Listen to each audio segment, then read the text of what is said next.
Hola, muy buenas tardes. El tema que hoy nos corresponde es operatoria en odontopediatría. ¿Cuál es el objetivo de un tratamiento operatorio en nuestra clínica? Es reparar el daño producido por la lesión cariosa, proteger y preservar la estructura dentaria y devolver su función. Probablemente en este concepto ustedes piensen que falta la parte estética, que también es un objetivo. Pero cuando estamos hablando de paciente odontopediátrico, tomemos en cuenta que este paciente está en pleno crecimiento y desarrollo bio, psicológico, social. Y a veces, sobre todo en nuestro entorno, lo estético siempre tiene un margen. Entonces, nosotros nos abocamos más a devolver la función. Si tenemos el alcance de devolver lo estético, sería un tratamiento integral y realmente importante. Pero por lo menos tenemos la obligación de devolver la funcionalidad de la pieza dentaria a la cual estamos tratando. Y para esto necesitamos tener una base conceptual con estos factores que les voy a mencionar. La edad del paciente, que es un factor de manera muy personal, para mí muy importante. La edad del paciente te va a hacer entender, o por lo menos analizar, con qué tipo de paciente estás tratando o vas a tratar en relación a su desarrollo emocional, psicológico, de aprendizaje, psicosexual, porque hay una relación entre operador y paciente, donde también nos va a ayudar a ver la edad de la pieza dentaria o la etapa de la dentición que está atravesando, qué características presentan a nivel anatómico, funcional estas piezas dentarias. Y en relación a esto que les estoy mencionando, voy a poder entender el tratamiento que le voy a realizar al paciente que me visita. Otro factor, la estructura anatómica de las piezas dentarias.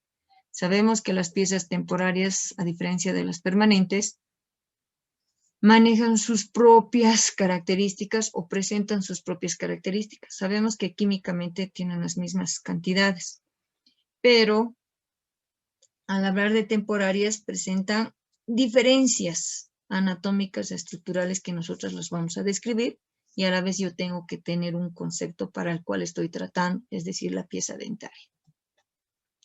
Diagnóstico clínico pulpar. Al hablar de un diagnóstico clínico pulpar estaríamos hablando de una cierta clasificación que nosotros aplicamos a la clínica. En este caso, en lo clínico es lo que se ve, lo que yo voy a darle un nombre a la patología que estoy viendo, y lo pulpar podemos relacionarlo con lo sintomatológico, que es qué es lo que nos va a informar el paciente o con respecto al relato. Eso quiere decir la historia de la enfermedad. Estas bases son muy importantes para que yo pueda hacer una buena atención en un paciente odontopediátrico. Materiales dentales, también un factor importante. Porque si yo conozco los medicamentos con relación a la aplicación a nivel odontopediátrico, sé su composición, sé qué tipos existen, sé cuál es su funcionalidad, su aplicación y sobre todo sus propiedades, el tratamiento se me hace mucho más factible porque voy a poder relacionar qué medicamento estoy aplicando a cierta característica con un diagnóstico y también en relación a su edad. Es importante tener esta base conceptual. A esto se suma algo primordial. Odontopediatría se caracteriza por tener un buen conocimiento sobre la base psicológica, porque aparte de nosotros de aplicar una técnica de manejo conductual para que acepte nuestro tratamiento, yo tengo que tener la capacidad de identificar qué tipo de conducta tiene este para poder yo aplicar una técnica.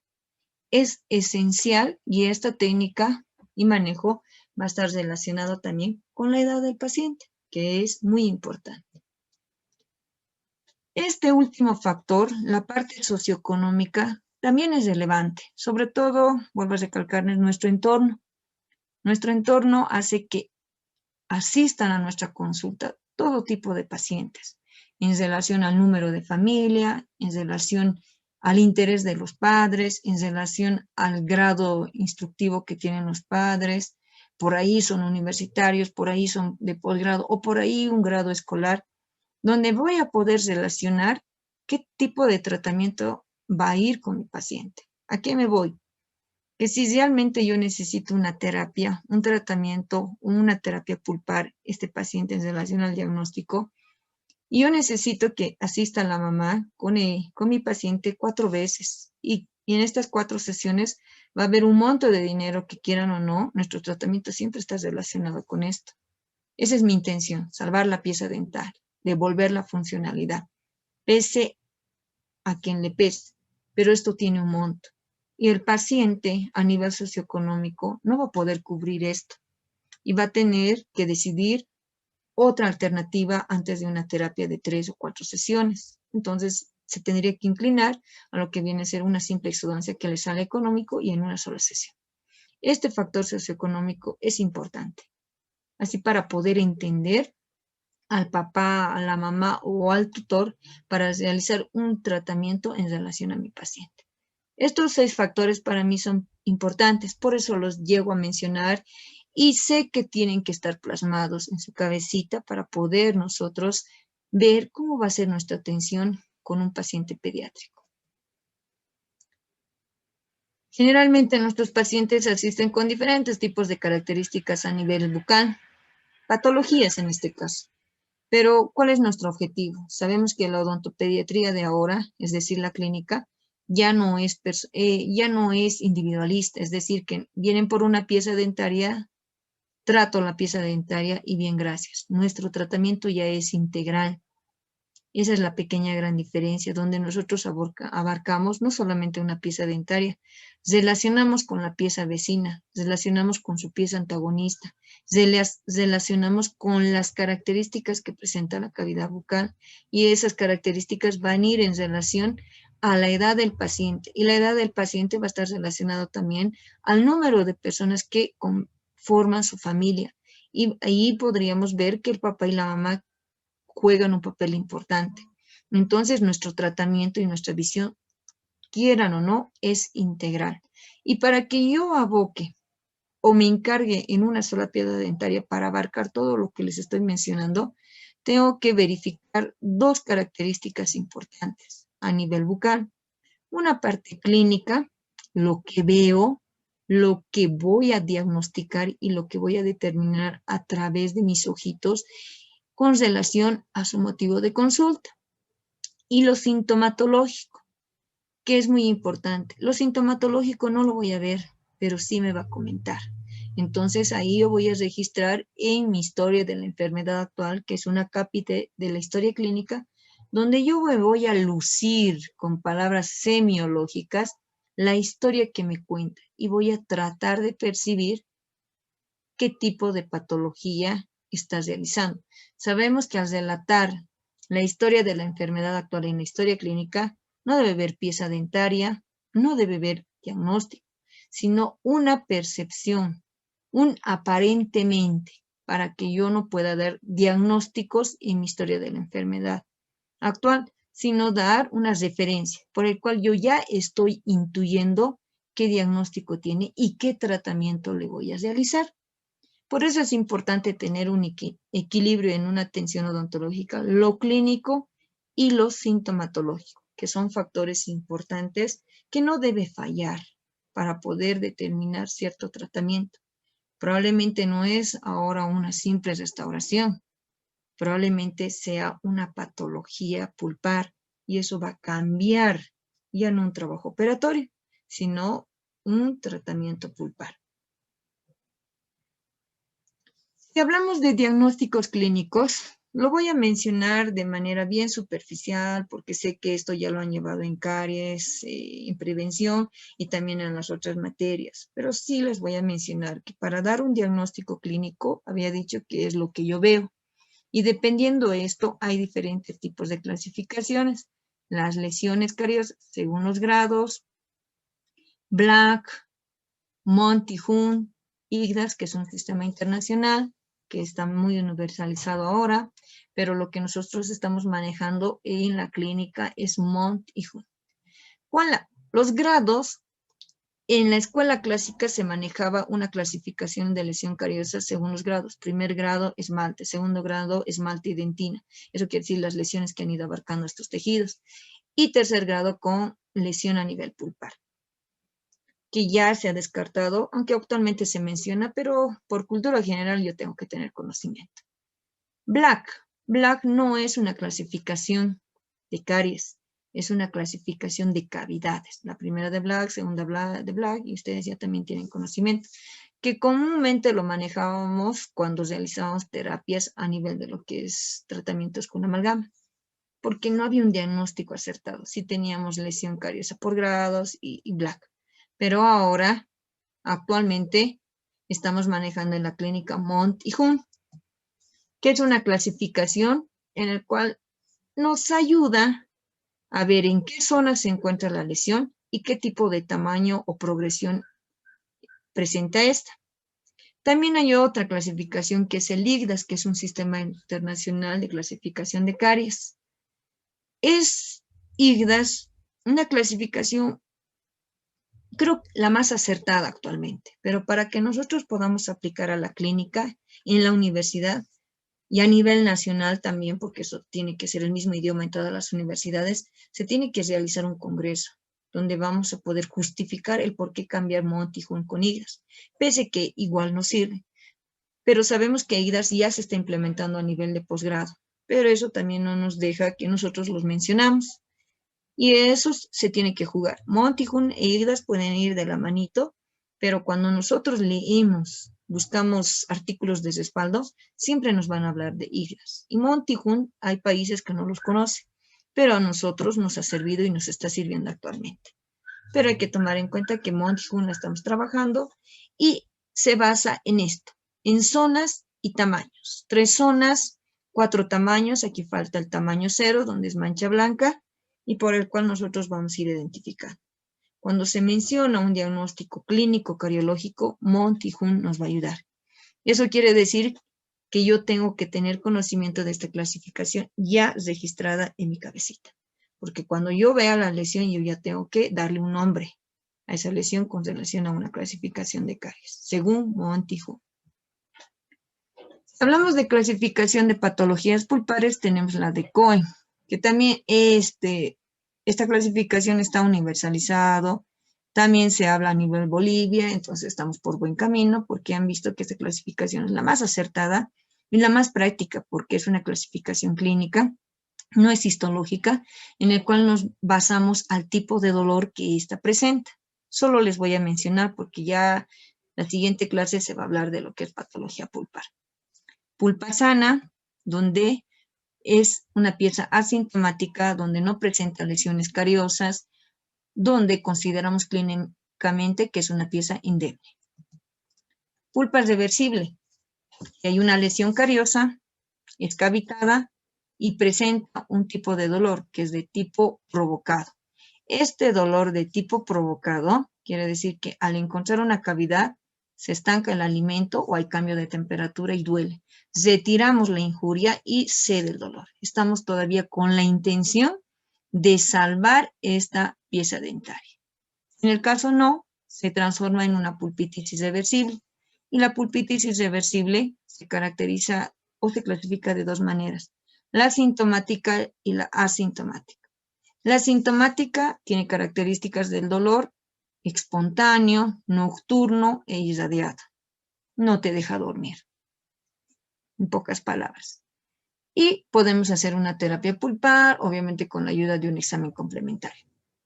Y la pulpa irreversible asintomático se refiere a una presencia de pólipo pulpar. Por eso es asintomático, pero presenta una patología. Generalmente los pólipos pulpares se presentan en piezas con ápices inmaduros y en la mayoría de los casos encontramos en primeros molares permanentes. Necrosis pulpar. La necrosis pulpar se caracteriza y es más fácil de identificarlo, incluso clínicamente, porque hay cambio de coloración y son de 2 tipos, la séptica y la aséptica. La séptica es a causa de una lesión cariosa que no ha sido tratada en su momento y de manera silenciosa va necrosando. O probablemente ha sido un dolor provocado en un inicio, una es reversible, no ha sido tratada en su momento, una es reversible, no ha sido tratada, una es reversible y se vuelve necrótica. Y esto ya viene a ser una lesión crónica que llega al resultado de una séptica. Una aséptica, necrosis pulpar aséptica, es cuando existe un trauma, es decir, la pieza dental ha sufrido un trauma y ha habido una necrosis de manera silenciosa, cavidad cerrada. Y con relación a diagnósticos periapicales, tenemos el absceso periapical crónico y el agudo, que cada una de estas tiene su característica clínica para la cual yo identifique una de la otra. Esto con relación a la clasificación de Cohen es importante, aunque no es, no forma parte del contenido de este tema, pero es nomás menester mencionarlo porque así vamos a poder entender operatoria. Entonces me hace entender que el trabajo operatorio se va a limitar con una pulpitis reversible. En estos casos yo ya no puedo intervenir con un simple trabajo operatorio, sino con una terapia pulpar. Mientras que una pulpa sana y una pieza asintomática, probablemente yo me inclino a hacer un sellador de fosas y fisuras o una remineralización, que quiere decir aplicación de flúor. Ahí se juega el diagnóstico sintomatológico, según lo que me relata el paciente, que es muy importante. Si ya tengo el diagnóstico clínico, sintomatológico, es decir, pulpar, tengo en algunos casos buscar un diagnóstico o un examen complementario, en este caso un examen radiográfico. Para que yo pueda identificar este examen radiográfico, hay diferentes tipos de metodologías. Imagen radiolúcida de dentina superficial es lo que interpreto a través de una película radiográfica tomada y obtenida de mi paciente. Pero nosotros en odontopediatría tenemos la opción de aplicar esta clasificación, la clasificación de Pitts, y está clasificada en 5 partes que son R1, R2, R3, R4, R5. Y se encuentra, también lo mencionan en caries dental, el textito del librito de la Cayetano Heredia. Si lo tienen, búsquenlo. Ahí nos detalla la R1, menciona que hay una lesión cariosa o donde se interpreta una lesión cariosa en el esmalte superficial. La R2, donde la lesión es profunda en el esmalte. La lesión 3 es una lesión superficial de dentina. Lesión 4 es una lesión profunda de dentina. Y la lesión 5 viene a ser una lesión a nivel pulpar. Estas R's yo puedo manejar a nivel coronal, pero a nivel del ápice yo tengo que manejar las absorciones, si son sincrónicas y asincrónicas. Son exámenes complementarios en el cual yo tengo que interpretar con relación al diagnóstico clínico y sintomatológico que me está mencionando mi paciente. Estos 3 puntos que en relación a la clasificación de Monti-Kuhn, patología pulpar y lo que es radiografía es muy importante.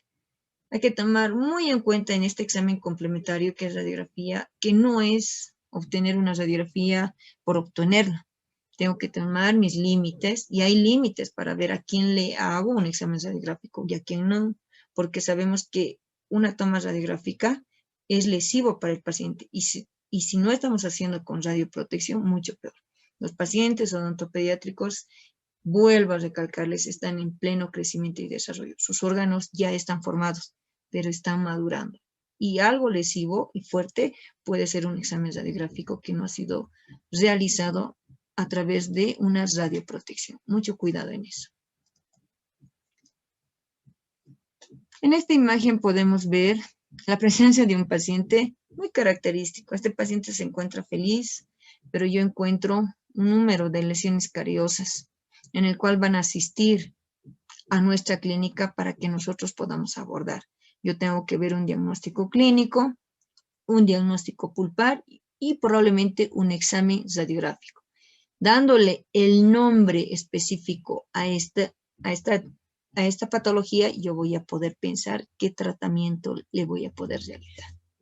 Y de la misma manera en esta imagen vemos una cavidad bucal, es una dentición mixta inicial, probablemente esté atravesando entre los 7 y 8 años de edad. Verifico que hay temporarios y permanentes. Aquí ya me voy a poder pensar y decir, según mi criterio, dónde voy a iniciar. ¿Empiezo por temporarias o por permanentes? Su edad, dentición mixta inicial, Entonces me hace entender de que tengo que dar prioridad a piezas permanentes. Entonces voy de lo permanente a lo temporario, de lo general a lo particular, y siempre preservando en este caso las piezas permanentes con relación a las lesiones que está presentando. Y eso también implica la conducta, la edad, los factores que les he mencionado, pero no olvidemos siempre que una cavidad bucal está embebida con un pH. Y yo también tengo que empezar a trabajar para modificar este pH, sobre todo en este, que considero que es un paciente de algo alto riesgo cardiológico. De la misma manera, vemos en esta imagen que aparentemente es un paciente de 3 años. Qué bonito se ve, veo un diastema, veo lesiones cariosas. Entonces estoy notando que aquí hay una fusión de piezas dentarias, pero esta simple fusión dentaria no ha sido tratada en su momento por falta de hábitos. En este caso, los hábitos de la mamá, porque ella juega un papel importante. Existe presencia de lesiones cariosas. A nivel interincisal yo veo cambio de coloración, probablemente ya está iniciando una lesión, entonces a este paciente yo tengo que empezar a trabajar. Es pequeño, ahí va a ver mi criterio si empiezo con lo más difícil o con lo más fácil. O me voy con los medicamentos más sencillos o me voy con terapias más complicadas. Se juega mucho el papel del operador en este tipo de cavidades bucales. Y como en este caso, si hacemos un recuento de lesiones, tiene mayor lesiones cariosas, es decir, más de 6. Y sabemos que paciente que presenta más de 6 lesiones cariosas ya es considerado paciente de alto riesgo cardiológico. Obviamente, riesgo cardiológico, no estamos hablando de un riesgo estomatológico, que ahí sumaría las diferentes técnicas o los diferentes métodos que realizamos. El recuento de cuántas veces consume azúcar, que es a través de una cartilla, o bien podemos hablar de un examen de la placa bacteriana, los hábitos bucales a través de las cartillas de O'Leary y Stigman, que son cartillas muy importantes para poder nosotros determinar el riesgo. Incluso a esto se sumaría el riesgo social, es decir, psicosocial, porque no sabemos cuál es su entorno familiar para que nosotros podamos ver el riesgo específico entre lo que es leve, moderado y severo. Si hablamos de leve, moderado y severo con respecto al riesgo cardiológico, tomemos en cuenta que ahora se están presentando nuevas escuelas donde mencionan que ya no hay riesgos moderados, o bien es alto o bien es bajo, o bien es severo o bien es bajo. Entonces, esas características tenemos que tomar en un paciente odontopediátrico. Eso me hace entender que yo no me tengo que abocar solamente a esta pieza dentaria por el cual me están buscando. Yo tengo que pensar en todo lo que es las piezas dentarias para favorecer al estado emocional, si se puede decir así, de mi paciente. Y también salud, que es lo importante. También en esta imagen que podemos ver la presencia de lesiones cariosas, pareciera que fueran iniciales, pero aquí vemos la presencia de infecciones, abscesos crónicos, por el cual este paciente puedo considerar a simple vista un riesgo cardiológico alto. Aquí ya no puedo hacer ningún tipo de trabajo operatorio. Me tendría que ya intuir que voy a hacer terapias pulpares, pero antes que intervenga con terapias pulpares, que me está gritando, por favor, elimínenme, drénenme, yo tengo que pensar en toda la cavidad bucal. Entonces, daría una medicación antibiótica y recién yo me voy a entrar a la parte de lo que es terapias locales, es decir, pieza por pieza, para poder reestructurar sus órganos dentarios y también tratar de favorecer y minimizar ese pH que a simple vista se nota que es muy alto, es decir, ácido. Son factores que se presentan y son pacientes que vienen a la clínica con estas características. Y yo me tengo que sentir preparado para poder tratar uno por uno, porque no vienen por una, vienen por dos, por tres. Y si vienen por una y se olvidan, nosotros tenemos que tener la capacidad de entrar en conciencia con relación al tutor, papá o mamá, para abrirles los ojos y decir, no solamente es esta pieza, hoy le dolió y no trato la otra, mañana le va a doler y va a retornar. Entonces, esa es nuestra intención, tratar de minimizar muchos factores que les he mencionado, que para poder favorecer a este paciente que es inocente, que él no sabe todavía sobre los hábitos bucales, probablemente los estemos implementando dependiente del papá y de la mamá, pero hay papás que todavía en nuestro entorno, ya lo digo 3 veces, nuestro entorno social, es muy lábil, es un entorno que es muy delicado y tenemos que saber manejarlo, sobre todo si estamos aplicando y estamos trabajando en niños, que sabemos que la mejor manera de evitar que exista progresión de lesiones cariosas es a través de la prevención. Pero si vemos estos casos pareciera que la prevención ya ha llegado tarde, pero estamos para modificar conductas. Esa es nuestra intención. Con todo lo mencionado, es bueno recalcar, y también lo voy a mencionar, son consideraciones anatómicas e histológicas de los dientes primarios. Les había dicho que tienen características propias. Y estas características propias las vamos a mencionar. En relación a sus tres tejidos importantes, una pieza dentaria, tanto temporaria o primaria y permanente, presentan estos tres tejidos importantes: el esmalte, la dentina y la pulpa, y a nivel químico presentan estas características. Temporarias o primarias y permanentes presentan el mismo porcentaje de contenido inorgánico, orgánico y agua. Y es importante recalcar, y estos datos los he obtenido de este textito, que es Caries Dental, de la Cayetano Heredia. Es decir, hay un respaldo para poder confirmar que estas son sus proporciones. En el contenido, que viene a ser el esmalte, considerado un tejido duro a nivel de todo lo que es el cuerpo, tiene un contenido inorgánico del 96% y un contenido orgánico del 1%. Agua, el 3%. Esto, por cultura general, ya tiene que estar en mi cabecita. Dentina. Sabemos que la dentina ya reduce lo que viene a ser su contenido inorgánico, por el cual vemos que es un 70% y el orgánico 20% y agua el 10%. Sabemos que la dentina está conformada por fibras colágenas y conforman lo que vienen a ser los túbulos dentinarios, que son características propias de la dentina. Viendo esta relación entre esmalte y dentina, por eso sabemos que los medicamentos o materiales odontológicos tienen mayor biocompatibilidad con el esmalte, porque es mucho más fácil adherirlos a este tejido. Pero mientras que la dentina, al tener un componente orgánico del 20% e inorgánico el 70%, hace entender de que sí se puede considerar que es un tejido húmedo, por el cual los medicamentos odontológicos han tenido que hacer mucho trabajo, mucha tecnología, si se puede decir, mucha inversión para ver esa biocompatibilidad entre lo que es dentina y el material odontológico. Y la pulpa presenta un 75% de agua, contenido orgánico en 25% y no tiene nada de porcentaje de contenido inorgánico. Importante estos detalles porque sí o sí yo tengo que identificarlos y voy relacionando con los medicamentos que yo voy a aplicar, porque son tejidos que voy a trabajar todos los días en mi vida profesional.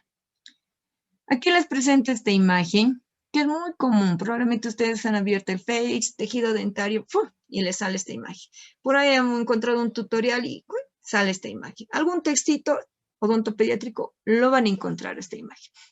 En esta imagen nos está describiendo de manera esquemática algunas características propias de los dientes primarios. En el esmalte sabemos que está conformado por prismas de esmalte que están apiladas una tras otra. Este apilamiento de los prismas de esmalte en relación a la línea media o al eje central de la pieza dentaria presentan un grado de inclinación. A nivel de los surcos de las piezas posteriores, su grado de inclinación de los prismas de esmalte es de un 67%, justo en los surcos. Entonces, eso hace entender que tiene mayor probabilidad a través de su surco de generar inicios de lesión cariosa porque son áreas retentivas. Ya a nivel de lo que es la cúspide, vemos que la inclinación de sus cúspides, de sus prismas es en un 90% en relación a la línea media, en el cual es una superficie lisa y no hay retención de alimentos, entonces generalmente se presenta libre de lesión cariosa. A nivel interproximal, verificamos que los prismas están inclinados en un 120 grados, en el cual al estar relacionado con su pieza vecina, hacemos áreas de retención y también nos da la respuesta de que por qué se forman lesiones cariosas. Recordemos que el área interproximal de las piezas temporarias no presentan puntos de contacto. Generalmente se denominan áreas de contacto porque sus superficies son mucho más largas y casi planas. Eso hace que la relación con su pieza vecina sea mucho más amplia y si el paciente no tiene buenos hábitos de limpieza, automáticamente hay retención y sabemos que el esmalte y la dentina son sumamente delgados y esa retención de alimentos genera un proceso por el cual va a iniciar lo que es una lesión cariosa. Ahí va la respuesta que por qué lesiones cariosas en piezas primarias siempre son ocluso-proximales, siempre. Pero no sabemos por qué, por esta situación, por las áreas, las amplias áreas de contacto que genera con su pieza vecina en piezas posteriores, también en piezas anteriores, si en el caso no tienen los diastemas fisiológicos que hemos mencionado en la anterior clase. A nivel de la dentina presenta estos túbulos dentinarios. Los túbulos dentinarios están conformados por las fibras colágenas, las fibras colágenas y en la cual conforman los túbulos dentinarios y dentro de los túbulos dentinarios se encuentran las prolongaciones de Tomes. Las prolongaciones de Tomes están embebidas con el licor dentinario y entre túbulo y túbulo está la dentina intertubular, la dentina peritubular. Sabemos que las piezas dentarias, en este caso la dentina, tanto anteriores como posteriores en primarios, siempre tienen un diámetro mucho más pequeño a nivel de lo que es cerca de la superficie cruzal. Y cuando estos túbulos se van acercando a la pulpa, los diámetros incrementan. Entonces, por eso hay mayor sensibilidad cuanto más te acerques a esta área que es la pulpa. También tomemos en cuenta que estas piezas temporarias jóvenes es más lábil, es decir, estos conductos dentinarios son un poquito más amplios cuando deberían de ser pequeños. Son pequeños en el inicio con respecto a los túbulos y terminan amplios, pero a diferencia que parecieran pequeños, pero son realmente amplios. Por eso una lesión cariosa ya llegada al tejido dentinario automática avanza con mucho más rapidez. Y si tiene un buen sistema de defensa con relación a los contenidos químicos que presenta la dentina, probablemente se defienda con una dentina esclerótica, que sería lo ideal. Con respecto a su cámara pulpar es sumamente amplia, porque es una pieza que es joven si es considerada. Sabemos que las piezas temporarias cumplen un ciclo de vida, erupciona, la raíz entra en un proceso de apicoformación, cierra el ápice, entra la pieza con su antagonista en el trabajo masticatorio, la pieza dentaria a nivel del ápice empieza un proceso de involución que es de absorción radicular y por el cual esta pulpa tiene que estar totalmente vascularizada. Ya con el tiempo y el proceso de absorción radicular de las piezas temporarias, tanto anteriores como posteriores, la pulpa de a poquito se va atrofiando, es decir, la cámara, y la pulpa se va fibrosando, por el cual tiende a ser más asintomática. Esto con respecto a las características, también el piso es de menor espesor, aquí refieren de 1.6 milímetros. También mencionan que el cuerno más próximo a la superficie cruzal es el cuerno mesiovestibular, que ni bien empezamos a eliminar la lesión cariosa con todo el entusiasmo posible porque yo quiero restaurar y me olvido que el esmalte y la dentina es sumamente delgada y lesiono cuerno pulpar. Este trabajo operatorio se va a transformar en una terapia pulpar. Mucho cuidado en eso. Incluso la misma cuchareta con su parte activa llega a ser hasta grande en relación a su cavidad y aproximación a lo que viene a ser el tejido vivo, la pulpa dentaria. Aquí vemos una imagen ya de una pieza dentaria donde es la realidad, no es una imagen. Es una imagen real, pero ya no esquemática, donde podemos ver el esmalte sumamente delgado, la dentina casi nada y miren la cámara pulpar, sumamente amplia, por el cual ni bien la lesión esté por acá y yo me emocione con mi instrumento rotatorio y comunicación pulpar, o por aquí me emocione con mi cuchareta y clic, pueda ocasionar una comunicación pulpar, en lo cual lo que les decía, se transformaría en otro tratamiento. Tenemos una dentina, una superficie o cámara pulpar muy amplia, las superficies no son convexas ligeramente, por el cual hay una superficie interproximal plana, por eso hay contactos dentarios con sus piezas vecinas. El cuello es más estrecho, no da entre la terminación de lo que es la corona clínica y el inicio de lo que es la raíz, no da oportunidad a hacer un cuello largo como presentan las piezas permanentes, por el cual nosotros no podemos darnos el lujo de hacer en el caso que estuvieras realizando una restauración definitiva como una corona completa de metal, de hacer un terminado en chaflán y en hombro, porque automáticamente no tengo el suficiente material dentario para poder nosotros realizar este descanso para la corona. Por eso la corona tiene que abrazar totalmente a la pieza dentaria.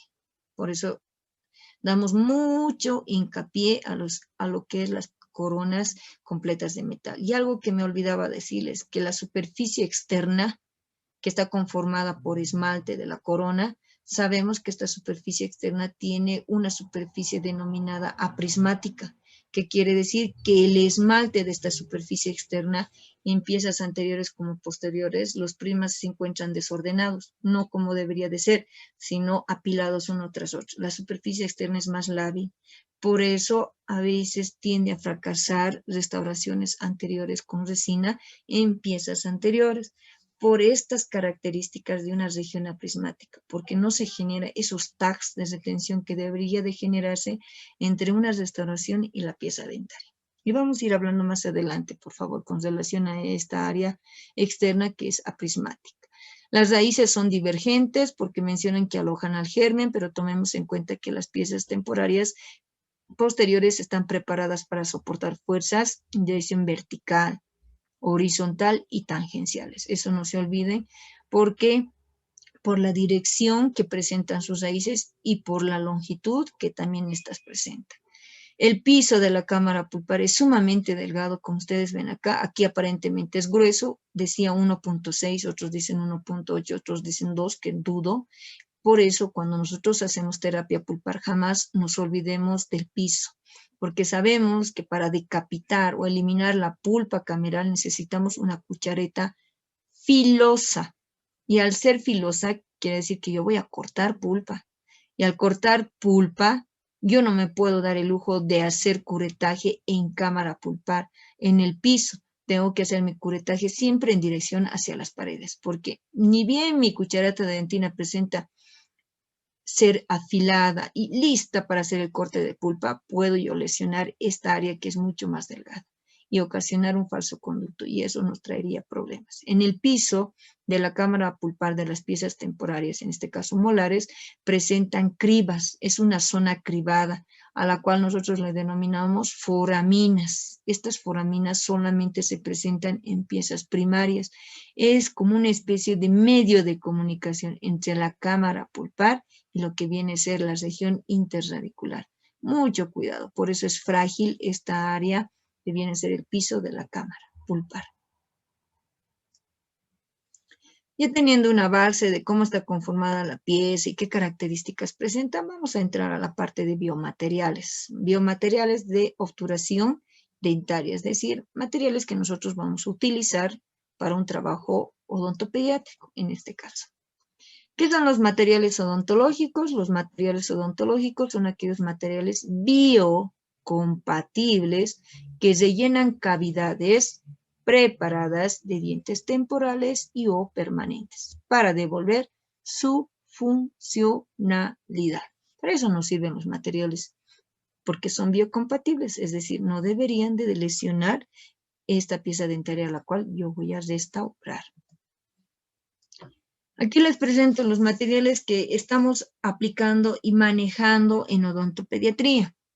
Los composite, que son las resinas, su sistema adhesivo que camina con los composite, el ionómero de vidrio, que realmente es una maravilla, la amalgama, que no la he retirado, me da pena retirarlo porque muchos años hemos trabajado con esta, pero ya hace 2 años a través de una resolución ministerial se ha retirado de lo que es la atención odontológica. No las vamos a mencionar, pero va a seguir aquí por lo menos un añito más, yo creo, y ya al año lo voy a tener que modificar. Y también tenemos los materiales de hidróxido de calcio, MTA, biodentine, que sería lindísimo manejar, y óxido de zinc, cemento de fosfato. Por ahí me dicen, pero doctora, estos son cementos clásicos, que ya no se maneja, tenemos el ionómero. Claro, pero nosotros en odontopediatría seguimos manejando porque hemos encontrado que da utilidad y nos ha traído buenos resultados. Los composite, ionómero y en ese caso amalgama eran materiales odontológicos que manejamos para restauraciones definitivas. Se puede utilizar el ionómero. mientras que el óxido de zinc cemento utilizamos para materiales como bases cavitarias y el hidróxido de calcio como protecciones pulpares directas o indirectas. Hay que tomar en cuenta que cada medicamento tiene su finalidad a nivel odontopediátrico. Si hablamos de un material importante, estamos mencionando sobre el cemento ionómero de vidrio. El cemento ionómero de vidrio, personalmente y según mi criterio y mi pequeña experiencia, es el mejor material, porque cumple todos los requisitos. Obviamente que tiene vagamente unas desventajas, pero es muy importante este ionómero de vidrio en aquellos pacientes que están con alto riesgo cardiológico, en el cual me va a ayudar por lo menos a neutralizar su pH salival. Ha sido desarrollado en 1969 por Wilson y Kent, quienes han combinado el polvo del silicato, que era entonces un cemento que se utilizaba para obturaciones, esto años muy atrás, y el líquido del cemento del policarboxilato de zinc. Crearon un nuevo material dental basado en la reacción del aluminio silicato con el ácido poliacrílico, conjugando las propiedades de ambos cementos, adhesión específica y liberación de flúor. Al decir liberación de flúor, realmente nos está diciendo muchas cosas. Recuerden que en un inicio les he dicho que a veces en eliminar lesión cariosa nosotros nos olvidamos de su pH, la historia de sus lesiones cariosas de las piezas dentarias de los temporarios. Y siempre tenemos que relacionar una lesión cariosa con el pH en el cual está conviviendo esta pieza, para ver qué tratamiento le voy a realizar. Y si este material, que es el ionómero de vidrio, y entre sus propiedades libera flúor, realmente no solamente estoy abarcando y rehabilitando una pieza dentaria, estoy favoreciendo a la cavidad bucal y a su entorno, que quiere decir las piezas dentarias. En ese entonces, en 1969, creado el ionómero, llega a 1970, donde sí ya es lanzado al mercado para lo que es el uso odontológico. Y aparece con el nombre de aspa. ¿Por qué aspa? Porque su composición en ese entonces era aluminio, silicato y poliacrilato, por el cual se ha denominado aspa. En este caso, este ionómero tenía unas desventajas. Liberaba flúor, tenía buena adhesión, pero era poroso, su manipulación tenía que ser total, era lenta el fraguado que realizaba, ya tenía sus desventajas. Después una empresa muy importante que ha sido la Fuji ha empezado a obtener este material y lo ha ido modificando en calidad, porque estas propiedades no las ha podido quitar, gracias a Dios, porque libera flúor, que es una característica muy importante, sobre todo, ya menciono cuarta vez, en nuestro entorno social. Así ha evolucionado el ionómero de vidrio, que comúnmente es un material muy importante. No comúnmente, actualmente. Su composición es importante, aparte de saber qué materiales existe en la tiendita o en la casa dental, yo tengo que saber su composición, y esto me va a sumar sus propiedades. Las propiedades son muy importantes para que yo vea en qué casos aplicar cierto medicamento y en qué casos no. ¿Qué composición? El ionómero de vidrio está conformado por polvo y líquido, en el cual su composición es el flúor, aluminio, silicato de calcio.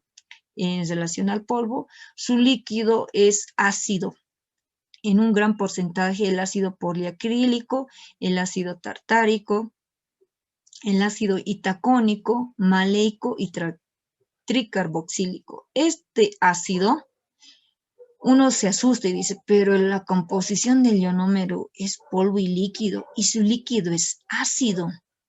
Este ácido es especial, no es similar al ácido ortofosfórico que utilizamos en los composites o resinas. Este ácido tiene un alto peso molecular que no tiene esa capacidad de propagarse y de desmineralizar, así como lo hace el ácido ortofosfórico, que es muy diferente. Esta composición también da al ionómero de vidrio esas propiedades que les mencionaba. Flúor, aluminio, silicato, ya me está diciendo pues, que esta flúor, una ventaja tremenda. Su líquido, ácidos, el ácido poliacrílico y tartárico, dan una mejora de manipulación. Aumenta el tiempo de trabajo, que es muy importante, y disminuye el tiempo de fraguado. Estos ácidos cumplen esa función. El ácido itacónico, maleico y tricarboxílico disminuyen la tendencia de gelificación del líquido. Entonces, ambos están casaditos, por el cual nos dan la ventaja de poder hacer una excelente preparación al unir el polvo con el líquido, por el cual yo voy a poder obtener la consistencia ideal para aplicar en lo que viene a ser la cavidad. Esta composición química que tiene el ionómero de vidrio es de vital importancia porque tiene muy buena biocompatibilidad con la pieza dentaria. ¿Qué propiedades tiene el ionómero de vidrio? Libera flúor, gracias a Dios. Dice que su liberación de flúor puede ser de 24 a 48 horas. Incluso este ionómero ya en cavidad bucal actúa como un reservorio, al cual le denominan como sistema de barrido, en el cual nosotros, después de aplicar el ionómero de vidrio, digamos, a la semana, nosotros podemos aplicar flúor en gel al paciente con el tiempo prudente según la fabricación de este gel, y este ionómero va a captar el flúor, va a retener el flúor, y después de las 24 y 48 horas va a liberar el flúor. ¿Qué quiere decir? Que nos está ayudando a poder estabilizar ese pH salival con esta propiedad. Adhesividad, su adhesividad es muy importante porque tiene muy buena relación con la pieza dentaria, por lo cual genera una buena retención. Uno, porque libera flúor. Dos, porque nosotros tenemos la característica que en el protocolo se acondiciona. Y este acondicionado con la liberación de flúor son muy importantes porque generan esa adhesividad que nosotros vemos de micromecánica química. Y algunos dicen una unión físico-química. ¿Es biocompatible? Sí, les había dicho que su líquido es de alto peso molecular, por el cual no lesiona. No lesiona para nada la pulpa, salvo que ustedes estén aplicando el ionómero encima de la pulpa. Eso es otra cosa. Siempre se aplica en entorno de la pieza dentaria, el remanente dentinario, para poder tener una excelente biocompatibilidad. No es irritante pulpar, no, porque nosotros no aplicamos el ionómero de vidrio encima de la pulpa. Nosotros siempre dejamos un puente dentinario en el cual nosotros rehabilitamos con el ionómero de vidrio. No confundamos ese detallito. Clasificación. Al ionómero de vidrio los podemos clasificar según la aplicación o indicación clínica y también según su composición química. En este caso, según la aplicación clínica, las clasificamos en tipo 1, tipo 2, tipo 3 y tipo 4. El de tipo 1 es de cementación, que tiene la característica de ser de menor cantidad de carga de vidrio. Su granulación es de 20 micrómetros. ¿Por qué? Porque tiene que expandirse este ionómero cuando tú estás cementando y no dejar espacios para que no exista retención y a la larga trae problemas o desprendimiento de la corona. Mejor escurrimiento por esta granulación que presenta, mejor adaptación con la pieza dentaria, mejor infiltración marginal. Entonces, este ionómero de vidrio de tipo 1, netamente de cementación, presenta estas características que son importantes. El de tipo 2, el que estamos manejando comúnmente en la clínica, presenta partículas mayores a 45 micrómetros, es decir, es uno promedio. Tiene mayor resistencia por el tamaño de sus partículas con relación a otros tipos.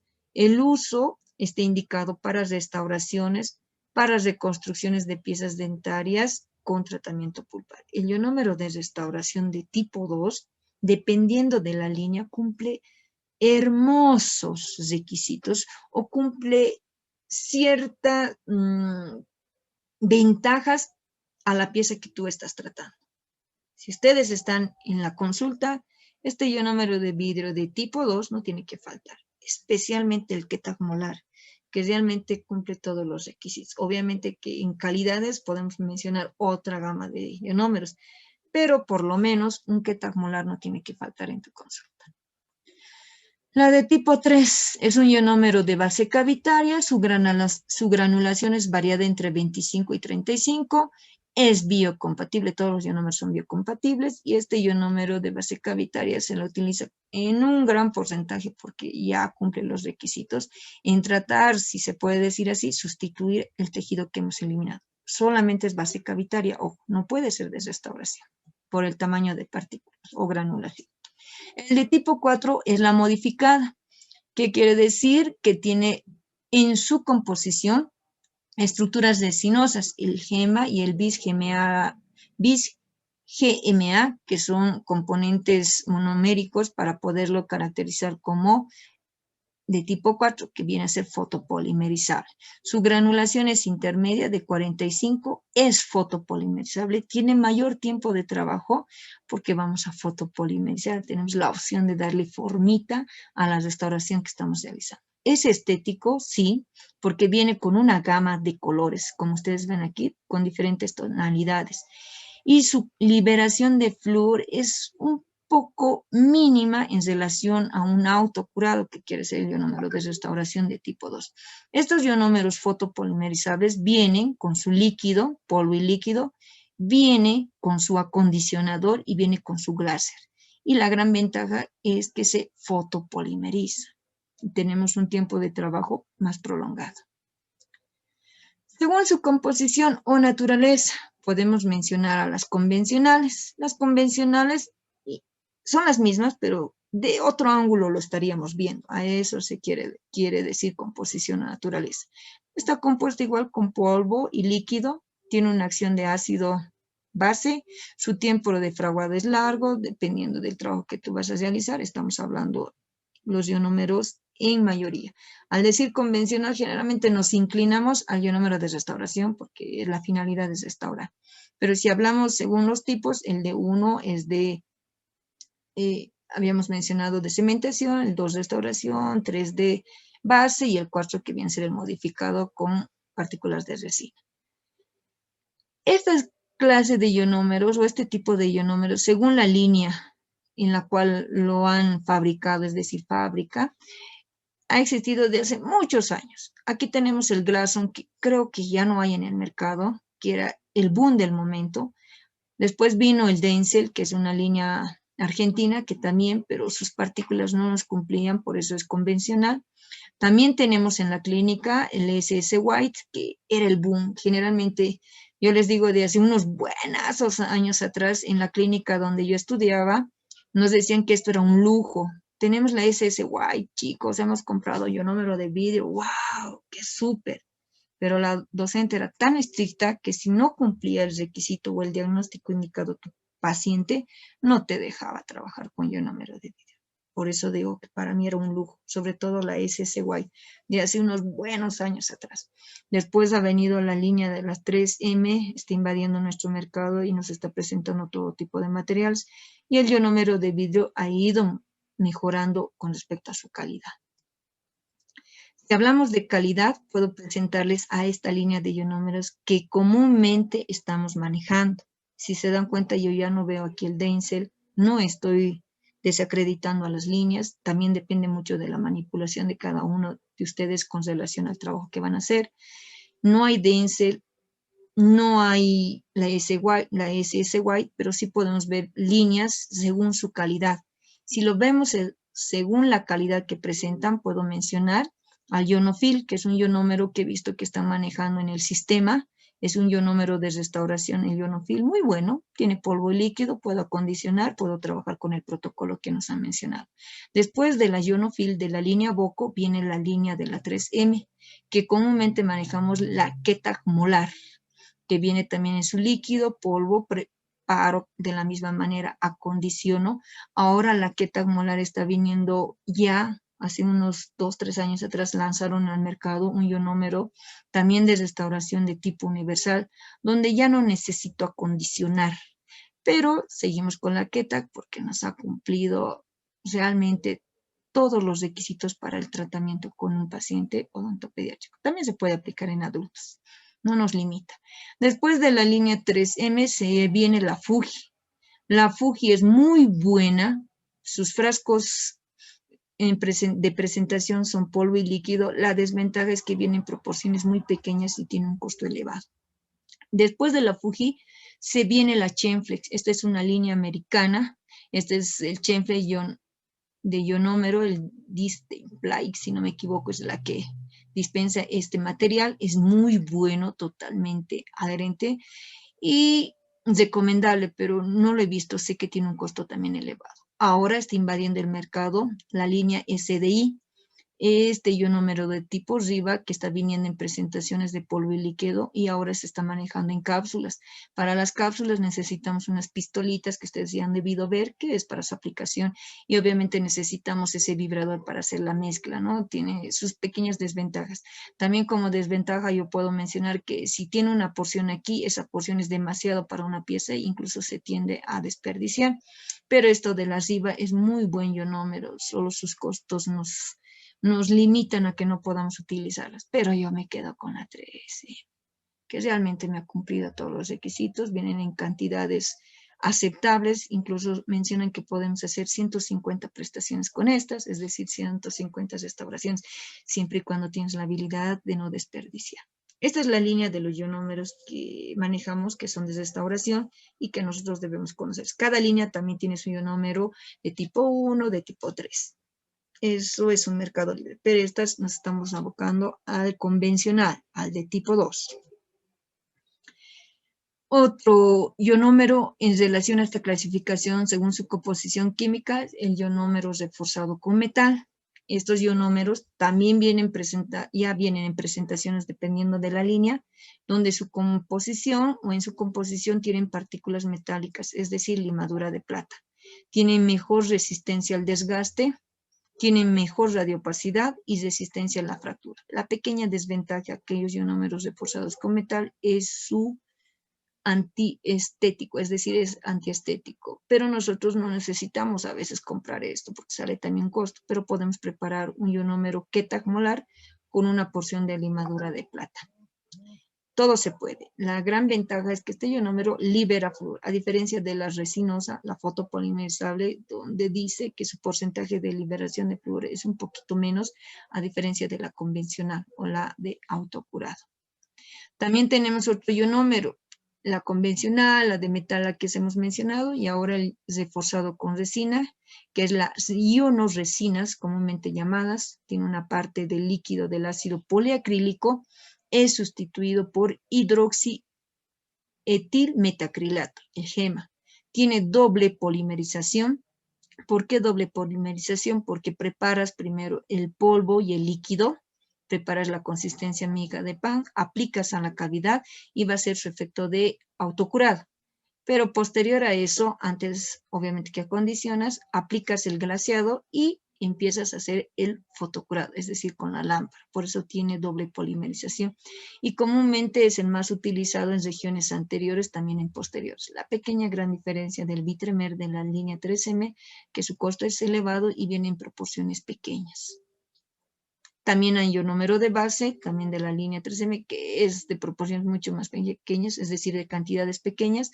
Y viene la Fuji 2, que es netamente fotopolimerizable y son ionómeros que están al alcance de nosotros. Ahí también va a ver el criterio de cada uno de ustedes. Solamente que aquí entre nosotros menciona la literatura y algunos artículos que la cantidad de liberación de flúor no es lo mismo como una autocurado, es decir, una convencional.